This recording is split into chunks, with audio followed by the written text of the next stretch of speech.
Sosok 5 cendekiawan muda NU yang bertemu dengan Presiden Israel.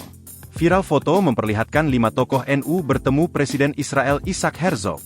Kelima sosok itu ialah Gus Syukron Makmun, Zainul Marif, Nurul Bahrul Ulum, Munawar Aziz dan Itza Anafisa Dania. Adapun foto itu diunggah pertama kali oleh Zainul Ma'arif, namun potret tersebut menuai polemik hingga ia menutup akun Instagram. Bahkan Zainul Ma'arif menghapus foto pertemuan dengan Isaac Herzog. Foto itu beredar seusai Yusuf Kala bertemu dengan bos Hamas. Sementara dalam foto itu terlihat Presiden Israel duduk menggunakan setelan jas warna biru gelap. Lantas, 5 tokoh NU berdiri di belakang Isaac menggunakan batik dan jas.